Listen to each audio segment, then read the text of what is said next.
Baik, bismillahirrahmanirrahim. Assalamualaikum warahmatullahi wabarakatuh. Perkenalkan, nama saya Nurusna dengan NIM 2211130 dari kelas PAI 6E. Di sini saya akan menjawab pertanyaan yang diberikan sebagai tugas UAS. Di sini pertanyaan yang pertama yakni pemanfaatan teknologi untuk pembelajaran PAI. Sebutkan minimal 3 aplikasi atau platform teknologi kekinian menurut saya sangat potensial untuk mendukung inovasi pembelajaran PAI dan budi pekerti.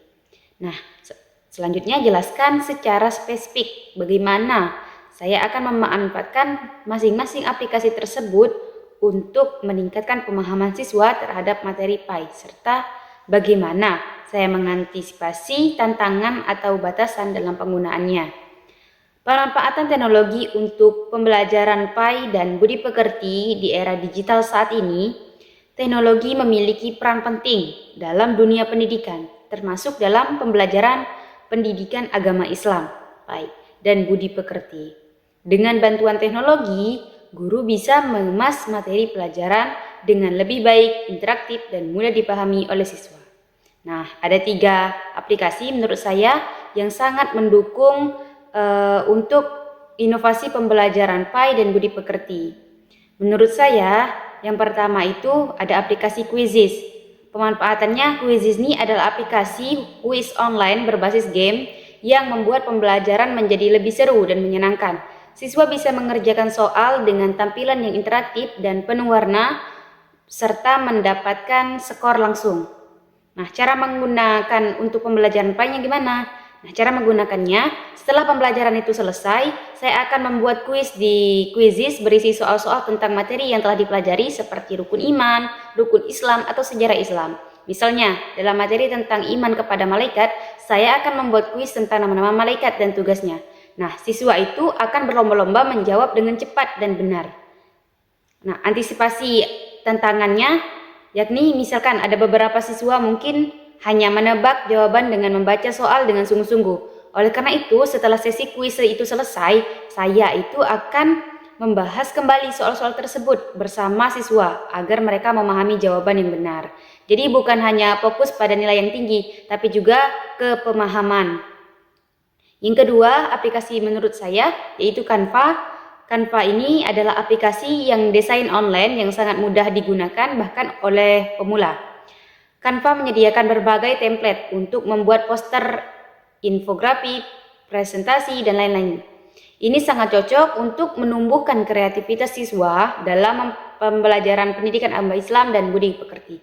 Cara menggunakannya gimana? Cara menggunakannya yakni misal, saya akan mengajak siswa membuat poster dakwah atau infografi tentang pembelajaran pendidikan agama Islam seperti keutamaan sholat berjamaah, langkah-langkah berwudu, dan adab terhadap orang tua. Kegiatan ini akan melatih siswa tidak hanya memahami materi, tetapi juga mengkomunikasikannya secara menarik dan kreatif.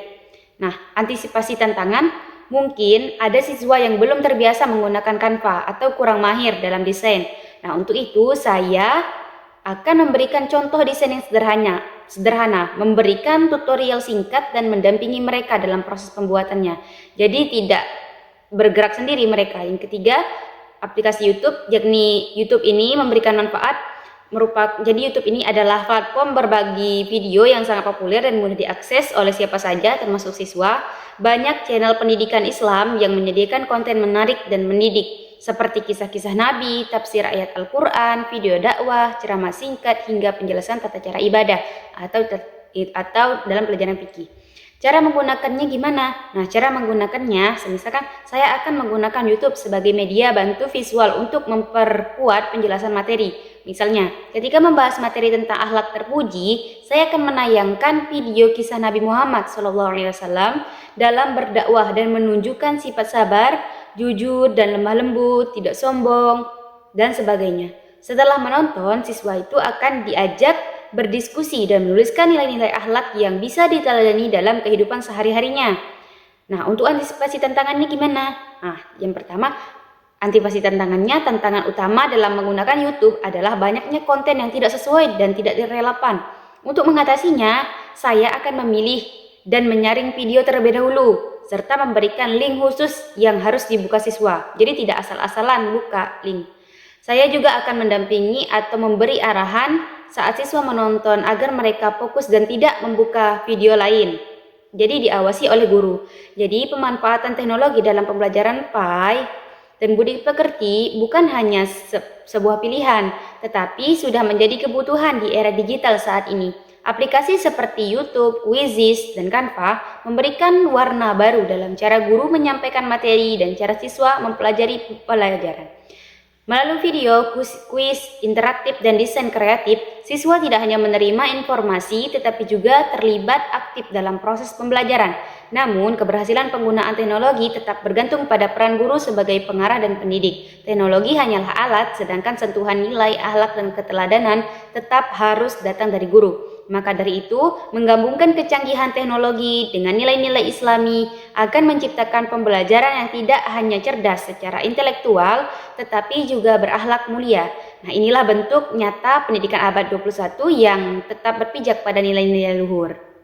Mungkin itu saja jawaban dari saya nomor 1. Selanjutnya saya akan menjawab jawaban dari soal nomor 2. Di sini saya akan menjawab pertanyaan soal nomor 2, yakni pertanyaannya, tantangan dan solusi pemanfaatan teknologi untuk pembelajaran pendidikan agama Islam. Pemanfaatan teknologi pembelajaran pendidikan agama Islam dan budi pekerti tidak luput dari tantangan, baik dari sisi guru, siswa, maupun lingkungan sekolah. Identifikasikan minimal 3 tantangan utama dalam mengimplementasikan teknologi pembelajaran pendidikan agama Islam dan budi pekerti yang kekinian. Kemudian, berikan solusi konkret dan strategis untuk mengatasi masing-masing tantangan tersebut dengan mempertimbangkan sumber daya yang tersedia di sekolah pada umumnya. Nah, tantangan dan solusi pemanfaatan teknologi untuk pembelajaran pendidikan agama Islam dan budi pekerti. Pemanfaatan teknologi dalam pembelajaran pendidikan agama Islam dan budi pekerti memang memberikan banyak manfaat seperti membuat pelajaran lebih menarik, mempermudah pemahaman, dan menumbuhkan kreativitas siswa.